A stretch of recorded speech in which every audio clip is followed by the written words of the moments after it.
It's always good to have you guys here to join us to talk about Maryland football. Pretty productive bye week. Got some guys healthy. Um, had opportunity to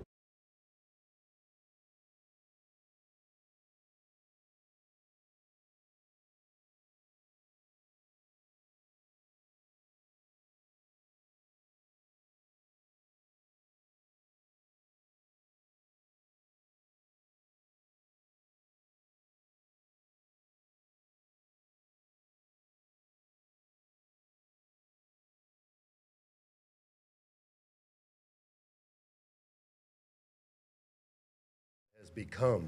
Um, all the things that I got really excited about with how this landscape has changed with portal and NIL, and it's brought parity to college football. And when you look across the country, which I had a chance this weekend to just almost become a fan, after doing the things we need to do to get our stuff corrected, but just to really be able to organically look and see some of the games and some of the results. It just the theme of college football is expect the unexpected.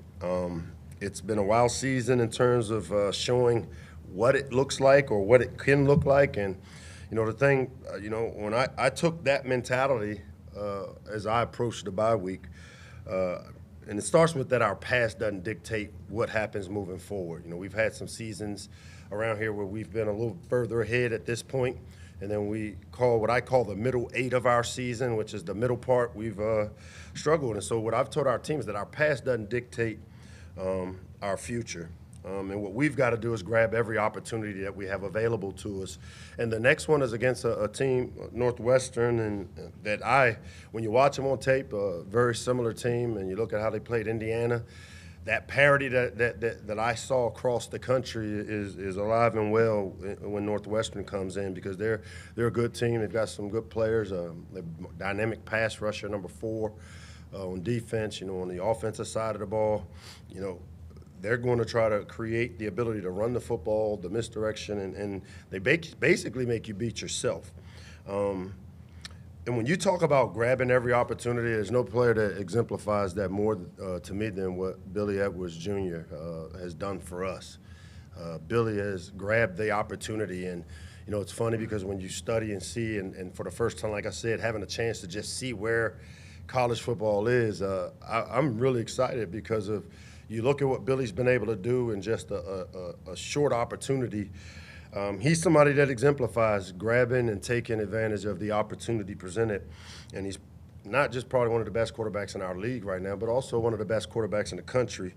And now what I'm excited to do as we've started in our prep is to see how all the different adjustments and all the different tweaks that we needed to make as we take a look at the first 5 games, how the creativity that we've come up with and all those things the past week and a half that we've had to prepare, how they play out. And so Friday night we're back at home, a night game, great opportunity for our team, a great opportunity for this DMV community, Terpsville community, to get back in here. And we need you here. We need to create that environment as the season starts to come to an end, the recruiting and the portal window, all those things open up, and we need to make sure we're putting our best foot forward, I know as a program, but then also as a community and supporting our program, and we need that extra juice.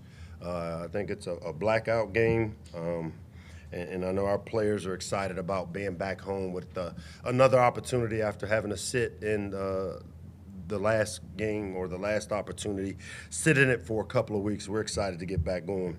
To lead us in game captains for this week be Billy Edwards Jr., Ike Bunyan, and Kellen Wyatt will serve as our game captains going into Northwestern. And with that, I'll open it up to whatever questions you guys have. And Mike, you mentioned the open week and getting healthy, in particular Ty, KP, and Dante. Can you update us on their status and if we expect to see them Friday night? Yeah, 2 of the 3 have practiced. We have 2 days left preparation this week where, we'll see how the one that hasn't practiced, how he manages it. It's hard to say he's out yet. Leaving out this morning after having our staff meeting. Today, we'll know a lot more today after the one guy gets checked out. But 2 of the 3 will be back and ready to go, and and I don't normally get into injuries and stuff just like that, but 2 of the 3 are good to go. And I assume you're not going to let us know which 2 of the 3 are Ah, good. not yet. I need to probably. Yeah, of course. That's what I was trying to get at. I mean, I really don't know if the third can't go until I go back over there. It just happened at a bad time for me to be able to comment because normally I say all 3 are good to go. My bet. I am thinking that all 3 will be good to go. We did a procedure on one of the 3 where it's just how it takes after having the procedure done. So 2 of the 3 good to go, man. Can you tell us what their names rhyme with? No. I hate injury reports, man, you know. During the bye week, you were able to take a really good look at what you guys were doing right and wrong. Defensively, what do you feel is coming along, and where do you feel things are not where they need to be? Yeah, you know what? So I always told you guys our winning formula is win the big play battle. And as I told my partner in the front here, we like to get 12 or more is our goal on offense, and then defensively to limit the big plays. And the 2 losses we've had, we've won the turnover battle. We've lost the penalty battle in one of the 2. And then the big one that just jumps out is we've lost what I call the middle 8 as well as the big play battle in the 2 losses we've had. And so I hate getting into the police report of it. But those are things we can control. The middle 8 are the last drive on offense and defense in the first half and the first drive of the second half. And that's where when I talk about not being complimentary, like there's a time where the 2 of the 3 games we've scored a touchdown right before the half, and then we've given up a late score, which our defense had played great. You know, the Indiana game, and they give up the late score before the half, and now we're behind in the middle 8. And so to me, the area on defense is we've got to obviously control the middle 8 better, and that's more complementary offense and defense because we both play a role in that. But the area for us on defense is the 2 games we've lost. I think we were 2-1 big plays. I think they had 14 and we had 7 in our last game where, you know, when people are generating 14 explosives, that is a huge thing for us. And we won the turnover battle in all of our games except one. So those areas are areas of improvement, but we still have things that we can control. And to me, the big plays on defense comes from missed tackles or missed assignments, and that to me is about communicating. If we need to limit some things when you have some young corners, some of the big plays have come on young corners, continue to teach the technique and develop them there. And then expanding on Northwestern, a team that, they've taken some lumps as well, but what jumps off They the have, tape? man, but you watch college football, teams take lumps. There's a few teams that took lumps this week that in certain parts of the country people aren't happy in. And that's why when I talk about the opportunity we have as a community, as a program, as a university, the positivity of kind of where we're going and how the opportunity of what the new landscape gives us, it's the sky's the limit. The best is ahead. And that's, to me, I know we want it now. And I promise you right now, I opened my mouth, talked about winning championships. That's the habits we're trying to create to win them. And to me, though, we got great opportunity the way college football is nowadays for, a program like ours that has done more with less. When it comes to the secondary, I know you mentioned I can't hear you. Can you speak up a little bit? When it comes to the secondary, I know you mentioned young players. What's kind of your and Coach Williams' philosophy now? Is it picking a couple guys and sticking with them now that you're kind of midway through the season almost, or is it continuously shuffling guys until you find that right pairing? Yeah, I don't think it's a continuous shuffle. I think it's a continuous development. And if you've noticed in our program, kids pop up out of nowhere because of how we practice. And so one of the areas when you put 4 guys in the NFL like we've done from our secondary the last few years, this is a natural kind of growth. And what I think you've seen is the way we've recruited that room. Really talented, and what we've got to do is continue to gain the experience of playing the ball, playing with confidence as a young player when you get thrown out into the deep end of the pool like we've had to do. And so the philosophy is we're going to keep developing guys, and as they get better in practice, as we see it, they'll get opportunities in games to go try to compete to see if they can create value for us on defense. Hey, Coach. I know I know you've talked about just the bye week. Chance to drill into what goes right, what's going wrong, drill into the basics as well. But I know after last game you mentioned the penalties were something you were going to continue to drill into. So just want to ask you, I just kind of through this stretch, I guess, where do you feel like from like a day-to-day perspective or in practice, what are the kind of the things that you do to kind of limit those? Yeah, man. If somebody here has some great ideas, let me know. I mean, again, I always go back and check my quotes on this. Go back to raising kids, man. I told them 100 times the magic number. Do it 101.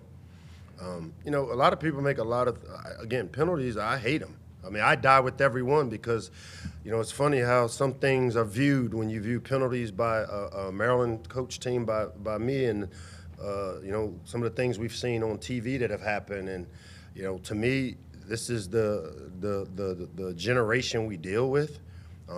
We have to continue to change, find ways to show them how it hurts. Like for me, I can tell you, I think there's a lot been made. I take situations that happen in games very seriously, and we look at situational football and we present it to our players. And one of the things that has popped up is the whole gun thing and the shooting the guns and the raising the shirts. Well, I spent Monday talking to my team about, when you have a penalty in one of the games this week, you hear for brandishing a weapon.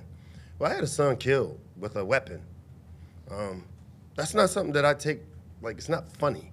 And so I had to share with my team that I get it. You look all across the country, NFL, people are doing those actions, and sometimes people interpret things a certain way depending on who you are. And for me, I just told my team how the importance of us understanding, that's not who I want us to represent. And so I go through all that to say penalties are going to be part of the game. I hate it. Our fans hate it. We're going to stop using the word undisciplined because I promise you, Coach Locks is a disciplined guy, and he runs a disciplined program, and the players in our program are held accountable for things when they don't do right. But I'm also in the business of teaching young people that when you make poor decisions, boom, something's going to happen. We teach and we move on to the next one. Now, if it becomes a habit, then I change people out, and that's how it works.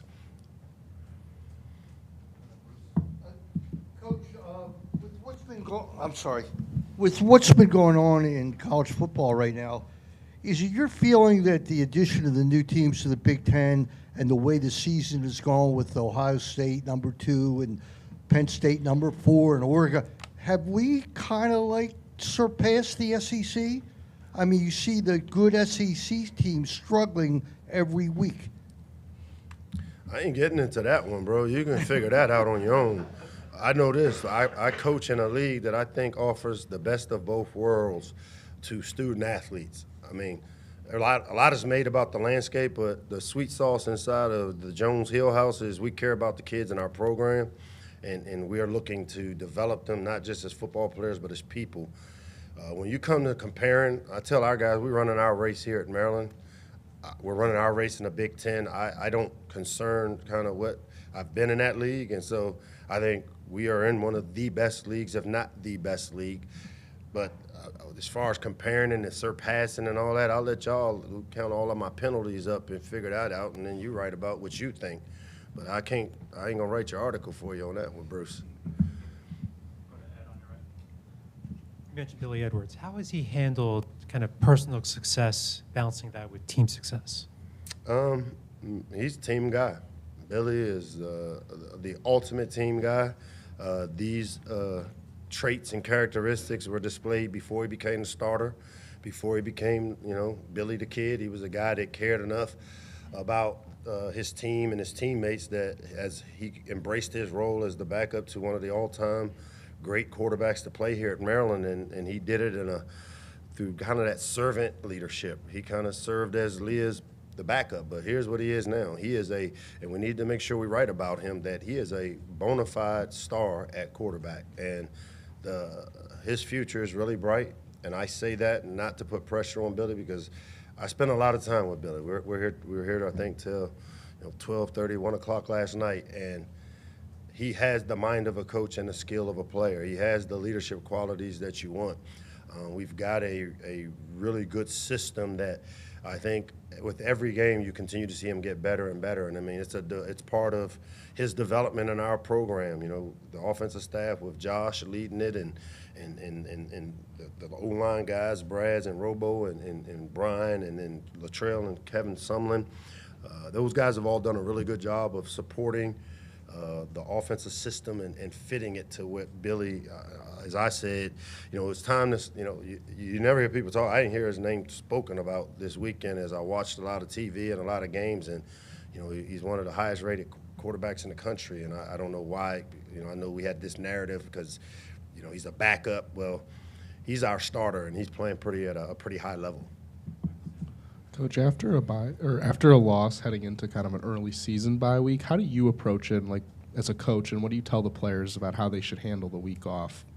Yeah, we don't have a week off, so we got right back to work and digesting it. You know, I hate going into a bye this way. I think this, I don't even know the stat on it, but I just know I felt pretty crappy after games before the bye, and 2 weeks of sitting in it. You know, I've talked about therapy. We talk about sitting in it. You just kind of, it gives you a chance. And one of the toughest things is improving is almost tougher than winning. Because when you're winning, you have the result that motivates you. But when you're improving, you got to look deep down inside. And as you guys kind of starting to learn about me, I'm pretty a deep thinker, reflective guy that goes levels and layers deep and do a lot of work for you guys. But I try to tell our team, let's do the football part on the front end to where we get a start on our upcoming opponent. We also always look to say kind of a Terrapin improvement plan. What things do we need to improve upon? To me, the big plays on offense, we hadn't generated them in the games that we lost, and then on defense, we gave them up why and how. Well, defense was a lot of missed tackles in a couple of those games that we lost, as well as missed alignments, and so we can get that fixed. On offense, it's one block away, a catch instead of a tip. So those things are all correctable, but then you got to get away from it. And to me, I was able to go to one of my favorite restaurants, it's Grill Marks in College Park. Man, Jackie and that group take great care of me over there, and I do my radio show there. I hung out and watched it, kind of like tailgating, like a fan, and I'm just, you hear all I mean, y'all some smart people. The media, when y'all do games, y'all got good insight. So I got a lot of information, but it just blew my mind away. The parity that has come to college football is a lot like the big league, the NFL, and that, you know, 9-7 Tampa Bay Buccaneers makes a playoff run. And that's where I keep saying it's just one game for all of us, and I understand that means, like, hey, it is what it is, but let's think big picture. Let's think positive. We got the transfer portal coming open here soon, and we need our Terpsville supporters to be real positive because the church gates are opening up here soon, and we need to have positivity about the program, about the kids, about the direction. And we all have a part, including you guys, 'cause we got a lot of good things that we've done in the first 5 games. Let's point those out. Hey, Coach. How's it going? To stay on the topic of the bye week. He get nervous when I start getting philosophy. Look at. All right, go ahead. To stay on the topic of the bye week, you mentioned the penalties, but has there been a particular area of focus that you guys have worked on this last week? As far as penalties or in just any Just area? in general. Well, I mean, again, most of our self-improvement, I mean, comes from individually getting better at the fundamentals. One of the things I've tried to do is look at, do I have the right players doing the right things on all 3 phases? You know, whether it's returners, who are the guys that give us a chance where a return game becomes a weapon and doesn't hurt us? What guys do we need to emphasize getting the ball a little bit more now that we've seen 5 games of a body of work on offense? On defense, hey, who's productive and efficient at doing certain things? And then making sure that our game plans reflect the things we do well while also developing those the ability to hit the curveball or the things we don't do well. That's it? All right. Thank you very much, guys. Have a good one.